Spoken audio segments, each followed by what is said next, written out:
ಗುರು catering ಕೆಲ್ಸಕ್ಕೆ ಹೋಗಿದೆ, ಏನೇನಾಯ್ತು ಅಂತ ಹೇಳ್ತೀನಿ, ವಿಡಿಯೋನ ಫುಲ್ ನೋಡ್ರಪ್ಪ. ನಮಸ್ಕಾರ ಗುರು, ವಿಡಿಯೋ ನೋಡ್ತೀರಾ ಎಲ್ಲ ಕನ್ನಡಿಗರಿಗೆ. ಇವತ್ತು ಬೆಳಗ್ಗೆ ಕ್ಯಾಟ್ರಿಂಗ್ ಕೆಲ್ಸಕ್ಕೆ ಹೋಗಿ ಸ್ಪೀಡಾಗಿ ತರಕಾರಿನ ಹೆಚ್ಚಿ ಮುಗಿಸಿ ಅಂತೂ ಹೆಚ್ಚಿರೋ ಸೊಪ್ಪನ ಕ್ಲೀನ್ ಆಗಿ ತೊಳೆದ್ನಪ್ಪ. ಆಮೇಲೆ ಹೆಚ್ಚಿರೋ ತರಕಾರಿಲಿ ನಮ್ಮ ಬ್ರದರ್ಸ್ ಎಲ್ಲ ಮಸ್ತಾಗಿ ಮಧ್ಯಾಹ್ನಕ್ಕೆ ಬೇಕಾಗಿರೋ ಐಟಮ್ ಪಲ್ಯ ಸಾಂಬಾರ್ ಎಲ್ಲ ಮಾಡ್ತಿದ್ರು ಗುರು. ಅದನ್ನ ನೋಡ್ಕೊಂಡು ಅವ್ರ ಜೊತೆ ಸ್ವಲ್ಪ ಅವಳಿ ಎಲ್ಲ ಮಾಡಿದೆ ಗುರು.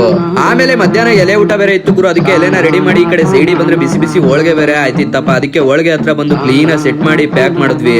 ಆಮೇಲೆ ಹೊಟ್ಟೆ ಬೇರೆ ತುಂಬಾ ಹಸಿತಿತ್ತು ಅಂತ ಹೇಳಿ ಟೈಮ್ ನೋಡ್ತೀನಿ 10:30 ಆಗಿತ್ತು ಗುರು. ಇನ್ನೇನು ಮಾಡಂಗಿಲ್ಲ ಅಂತ ಹೇಳಿ ತಿಂಡಿನ ಟೊಮೊಟೊ ಬಾತ್ ಹಾಕೊಂಡು ಸ್ವಲ್ಪ ಹೊಟ್ಟೆ ತುಂಬಾ ತಿಂದೆ ಗುರು. ಈ ಕ್ಯಾಟ್ರಿಂಗ್ ಕೆಲಸದಲ್ಲಿ ಕೆಲವರು ಕಷ್ಟಪಟ್ಟು ಮಾಡಿದ್ರೆ ಇನ್ನು ಕೆಲವರು ಇಷ್ಟಪಟ್ಟು ಮಾಡ್ತಾರೆ. ಆದ್ರೆ ಕಷ್ಟಪಟ್ಟು ಮಾಡೋರಿಗೆ ಹೇಳೋದೇನಂದ್ರೆ, ನೀ ಕಷ್ಟಪಟ್ಟು ಮಾಡ್ತಿದ್ದೆ ಆದ್ರೆ ಒಂದಲ್ಲ ಒಂದಿನ ಒಳ್ಳೇದ್ ರಿಸಲ್ಟ್ ಸಿಗುತ್ತೆ, ಒಳ್ಳೇದಾಗೆ ಆಗುತ್ತೆ. ಆದ್ರೆ ಅದು ಪೇಷನ್ಸ್ ಇರಬೇಕು ಅಷ್ಟೇ. ಮತ್ತೆ ಈ ಕ್ಯಾಟ್ರಿಂಗ್ ಕೆಲಸದಲ್ಲಿ ನಮ್ಮಂತ ಕಾಲೇಜ್ ಹುಡುಗರು ಕಾಲೇಜಲ್ಲಿ ಕಲಿಯೋ ಪಾಠಕ್ಕಿಂತ ಹೆಚ್ಚಾಗಿ ಹೊರಗಡೆ ಈ ತರ ಕೆಲ್ಸಕ್ಕೆ ಬಂದಾಗ ಕಲಿಯೋ ಪಾಠನೇ ಜಾಸ್ತಿ ಆಗಿರ್ತದ ಗುರು. ಮತ್ತೆ ಇಲ್ಲಿ ಕಲಿಯೋ ಪಾಠ ಯಾವ್ದೇ ಕಾಲೇಜಲ್ಲೂ ಹೇಳ್ಕೊಡಲ್ಲ, ಮತ್ತೆ ಯಾವ್ದೇ ಸಿಲೆಬಸ್ ಅಲ್ಲೂ ಇರಲ್ಲ ಅನ್ಕೊಳ್ಳಿ. ಮತ್ತೆ ನಾವು ಹೋಗಿದ್ ಏನ್ ಫಂಕ್ಷನ್ ಅಂದ್ರೆ ಲೊಕ್ಕೊಳ್ಳಿ ಹತ್ರ ಇರೋ ಕೆಂಚಿ ಕೊಪ್ಪದಲ್ಲಿರೋ ರಂಗನಾಥ್